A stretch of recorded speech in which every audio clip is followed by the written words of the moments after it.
Em chegando o 7º mês, e estando os filhos de Israel nas suas cidades, todo o povo se ajuntou como um só homem na praça, diante da porta das águas. E disseram a Esdras, o escriba, que trouxesse o livro da lei de Moisés, que o Senhor tinha prescrito a Israel. Esdras, o sacerdote, trouxe a lei perante a congregação, tanto de homens como de mulheres, e de todos que eram capazes de entender o que ouviam. Era o 1º dia do 7º mês.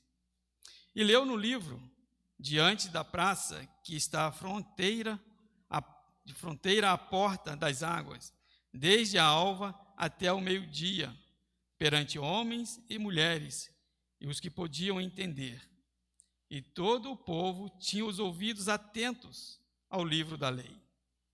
Esdras, o escriba, estava num púlpito de madeira que fizeram para aquele fim.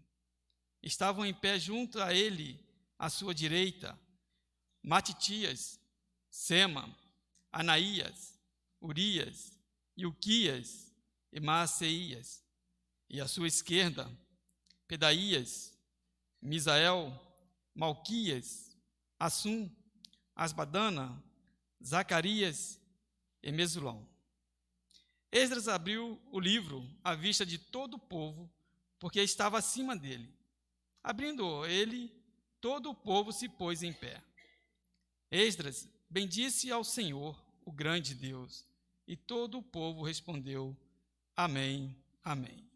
E levantando as mãos, inclinaram-se e adoraram o Senhor com o rosto em terra. E Jesua, Bani, Serebias, Jamim, Acube, Sabetaí, Odias, Maacéias, Quelita, Azarias, Josabade, Anã, Pelaías e os levitas ensinavam o povo na lei. E o povo estava no seu lugar. Leram no livro, na lei de Deus, claramente, dando explicações de maneira que entendesse o que se lia. Neemias, que era o governador, e Esdras, sacerdote e escriba, e os levitas que ensinavam todo o povo lhe disseram: Este dia é consagrado ao Senhor, vosso Deus, pelo que não pranteeis, nem choreis, porque todo o povo chorava, ouvindo as palavras da lei. Disse-lhe mais: Ide, comei carnes gordas, tomai bebidas doces, e enviai porções aos que não têm nada preparado para si, porque este dia é consagrado ao nosso Senhor. Portanto, não vos entristeçais, porque a alegria do Senhor é a vossa força. Amém. Que Deus aplique aos nossos corações esta palavra. Queridos, eu sempre que vou pregar e sou direcionado ao Antigo Testamento, fico sempre preocupado, porque há muitas coisas que aconteceram no Antigo Testamento que não acontecerão mais, se cumpriu. Outras não necessariamente acontecerão, mas há muitos exemplos no passado, nos nossos irmãos passados, que servem para nós. Há muitas lições a tirar da vida dos nossos irmãos. A alegria é sempre uma força para a vida. Porém, as alegrias que não vêm de Deus, na sua maioria das vezes, terminam em tristeza. Provérbios capítulo 14, verso 13, diz que o fim da alegria é a tristeza. E a alegria, ela consiste em 3 coisas.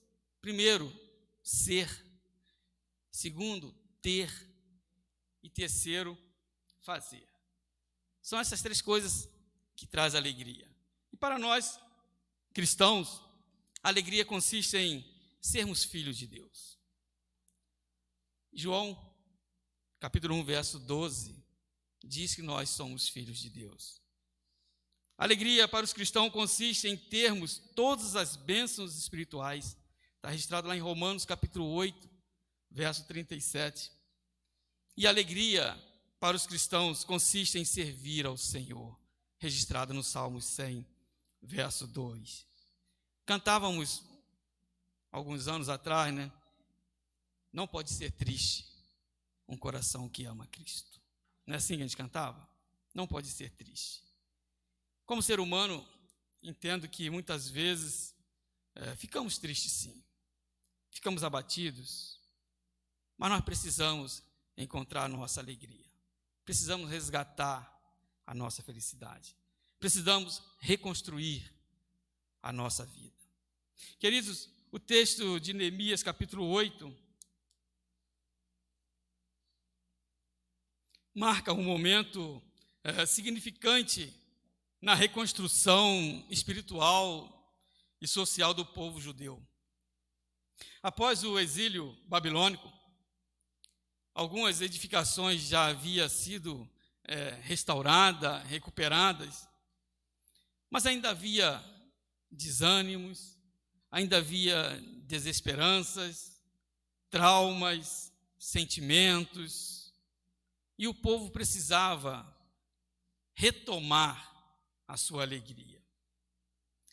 É nesse contexto que o povo se reúne em assembleias, assim podemos dizer, numa praça pública, onde eles chamam ali o sacerdote Esdra e pede para que o sacerdote, que era também escriba, para que lesse o livro da lei, para que eles ouvissem a leitura do livro da lei.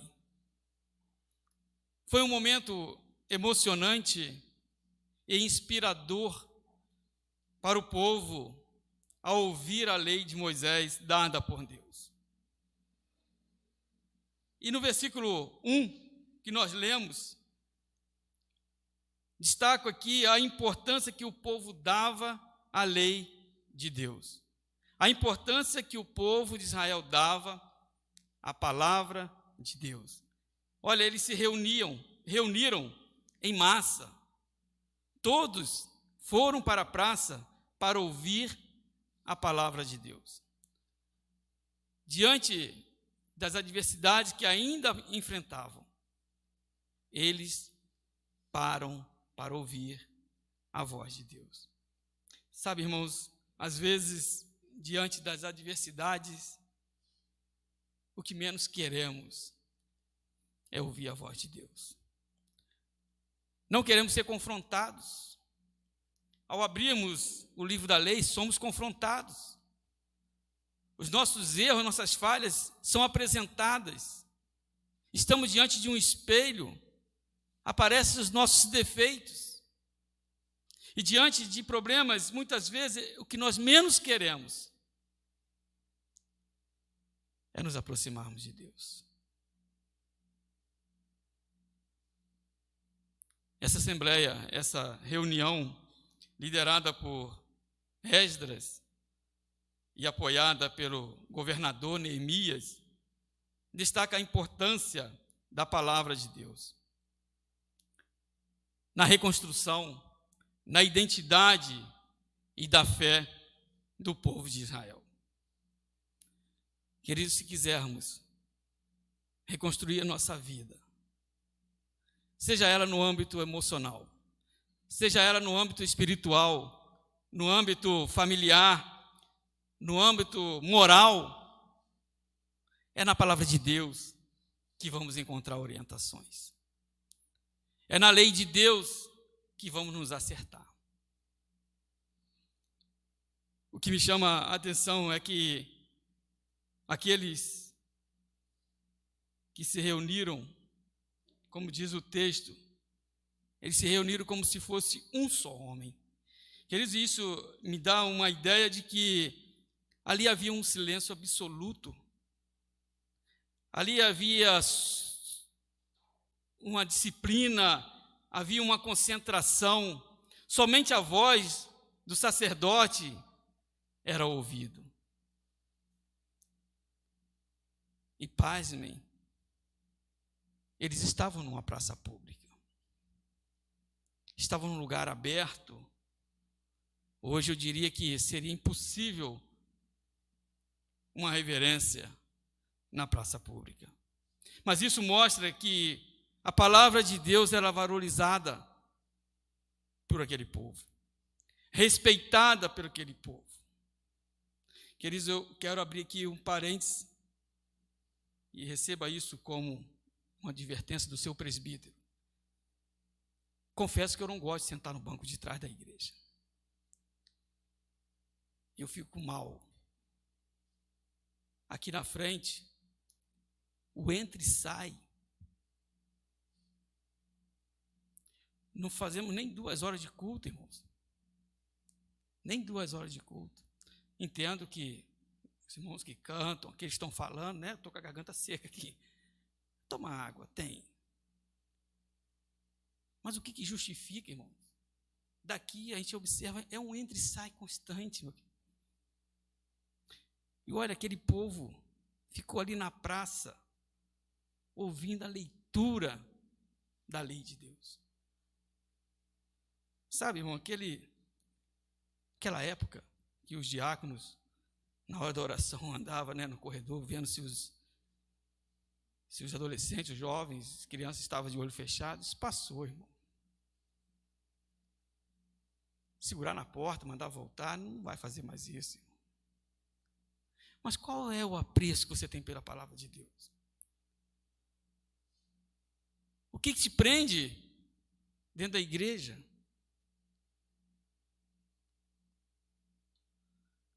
Talvez na hora da leitura, da pregação, é a hora de beber água, é a hora de ir ao banheiro, é a hora de dar uma voltinha.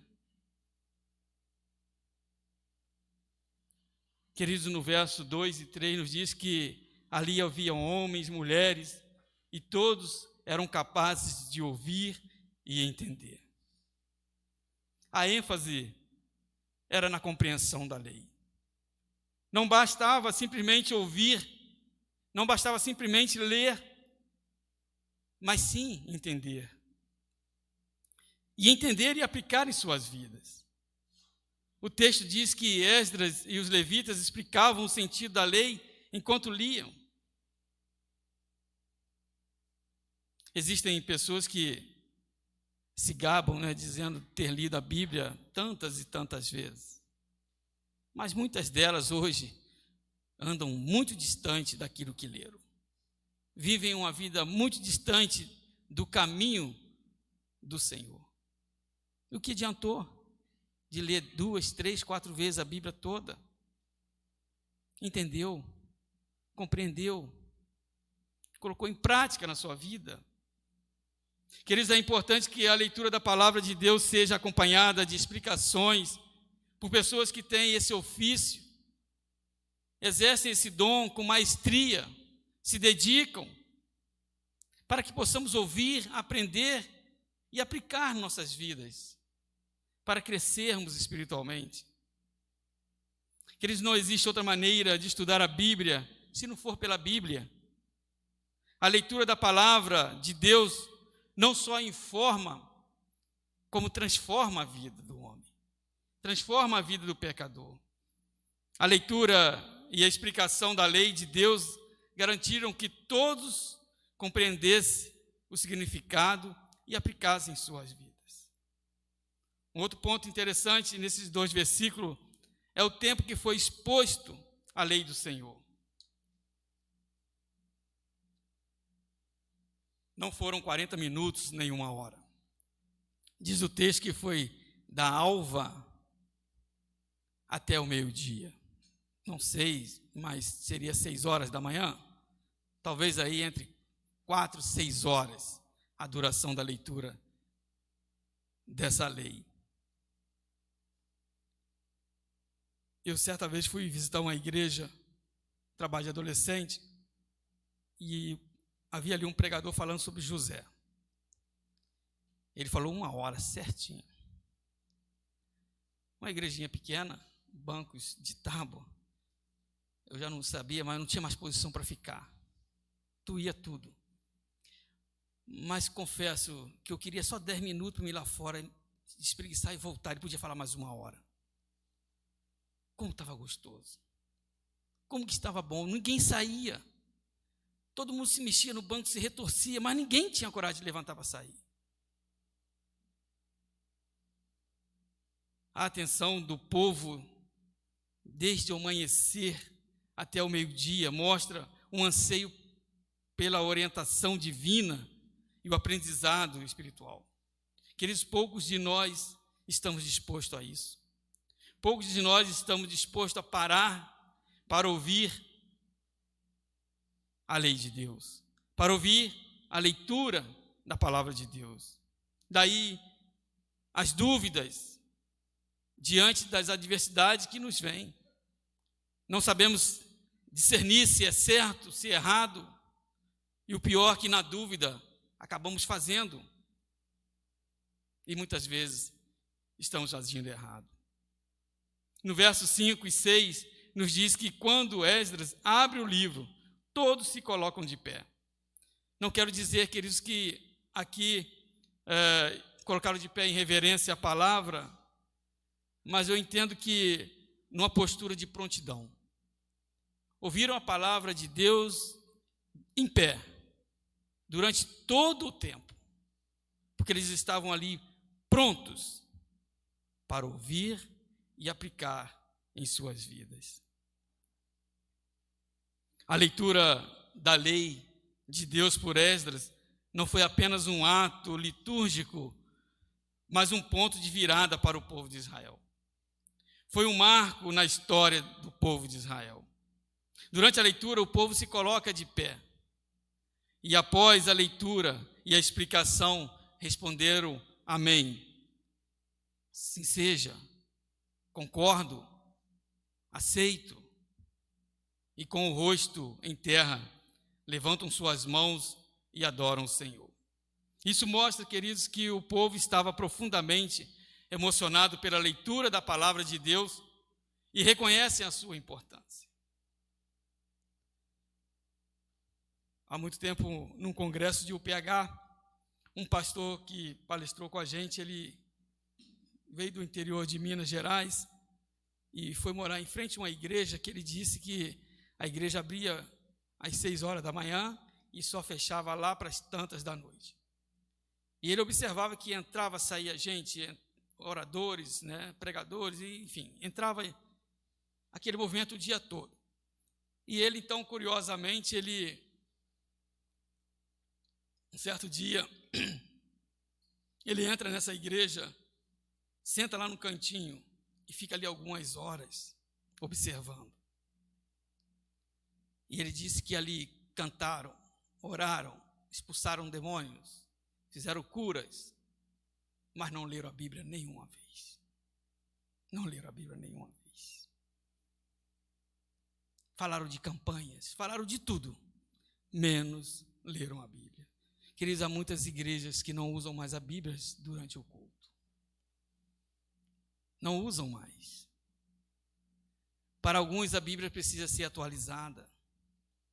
Para outros, a Bíblia precisa tirar as discriminações, tirar aquilo que chamam de preconceito.